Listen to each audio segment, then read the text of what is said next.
Alors aujourd'hui, nous faisons quelle fête? Hein? C'est l'épiphanie ou bien c'est Noël des enfants? Noël des enfants et c'est le jour de l'épiphanie, c'est ça non?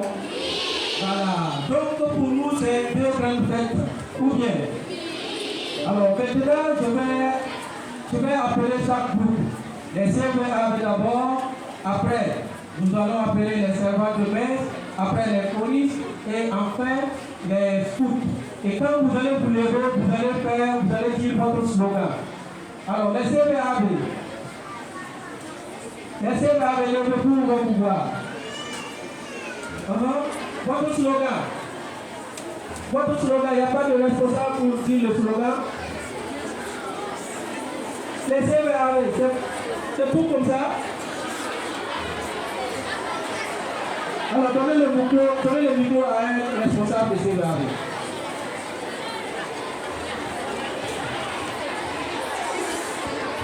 Allô? Et quand on écoute, si. Alors écoutez les responsables, oui.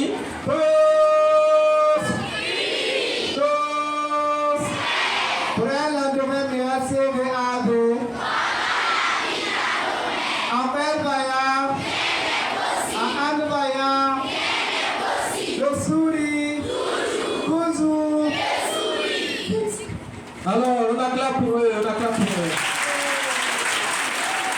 Alors c'est le tour des servants de messe, les Samuel. Alors on va écouter aussi les Samuel. On écoute les Samuel. Vas-y. Samuel toujours. Avec. Servir. Toujours. Donc on acclame pour eux. Et maintenant c'est les polices. On écoute le responsable. Bien chanté. C'est prier 2 fois. Bien chanté. C'est prier 2 fois. Bien chanté. C'est prier 2 fois. Alors on acclame pour eux. Bravo. Alors les scouts.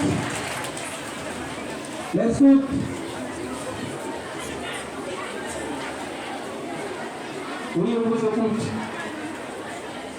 Allez, scout toujours.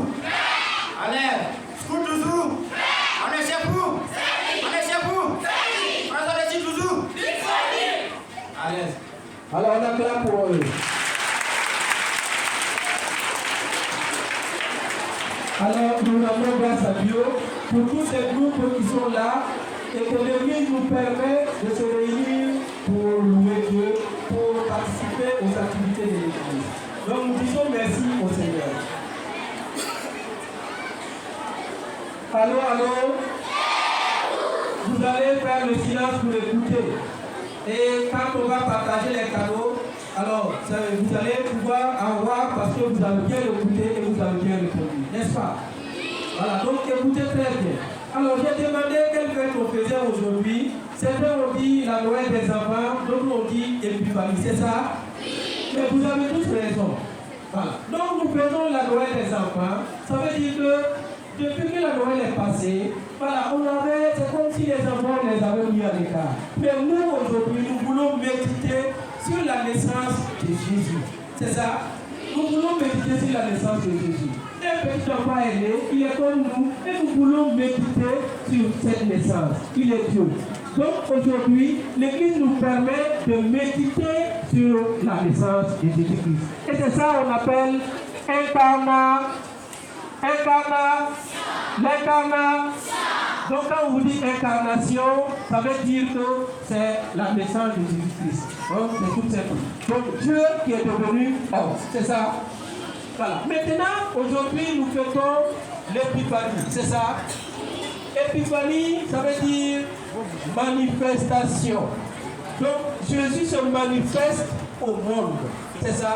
Donc quand on va vous demander qu'est-ce que l'épiphanie, vous allez dire que l'épiphanie c'est la manifestation de Jésus-Christ au monde. D'accord? Qu'est-ce que l'épiphanie?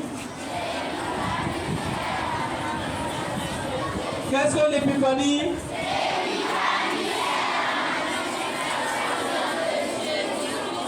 Qu'est-ce que l'incarnation? C'est la naissance de Jésus. Ok, je vais revenir sur cette question. Si quelqu'un trouve, je vais lui donner. À la fin de l'homélie, je vais reposer les mêmes questions. Ok. Donc, si nous fêtons l'épiphanie aujourd'hui, nous allons essayer de comprendre ce que c'est que l'épiphanie. Alors, d'abord, la définition, vous avez dit que c'est la manifestation de Jésus-Christ au monde. Alors, Jésus se montre au monde. Puisqu'il est né en Judée, c'est une terre des Juifs. Donc, il veut maintenant se montrer à tout le monde.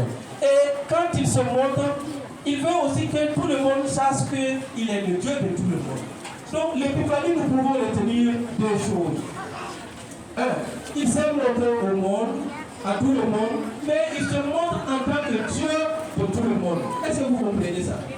Ça veut dire que ce n'est pas le Dieu des Juifs seulement. Jésus-Christ n'est pas le Dieu du peuple de Jérusalem, de Judée. Non, non, non. Ce n'est pas le Dieu des Blancs. D'accord? Souvent vous entendez dire que non, Jésus-Christ est le Dieu des Blancs. C'est pas ça. Alors qu'il est notre Dieu aussi. Donc l'épiphanie, c'est cette manifestation-là que nous allons savoir. D'accord. Donc le sens de l'épiphanie, regardez bien ces deux choses. Jésus se montre au monde et il se fait connaître en tant que Dieu de tout le monde. Est-ce que vous comprenez ça? Vous avez retenu ça? Il se montre premièrement au monde et deuxièmement, il se fait connaître comme Dieu de tout le monde. Ah, je vais poser cette question. Et si tu réponds par une autre et puis tu l'oublies la deuxième réponse, alors tu as perdu. Ok.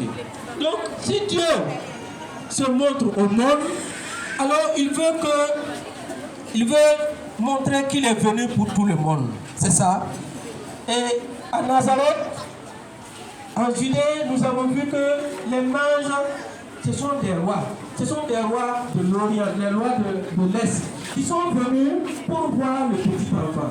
Parce qu'ils avaient lu dans les livres sacrés, et ils avaient vu Isaïe qui parlait de l'étoile qui va s'élever pour Jérusalem.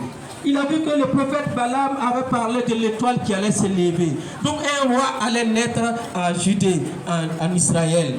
Alors, et quand ils ont vu l'étoile, ils se sont levés pour suivre l'étoile. Et quand ils ont suivi l'étoile, ils sont arrêtés d'abord où ça? Où est-ce qu'ils se sont arrêtés premièrement? Oui? Jérusalem. Jérusalem, c'est qui? C'est le roi? Héron. Bravo. Donnez-lui un cadeau. Alors, celui qui a les cadeaux, voilà, il vient.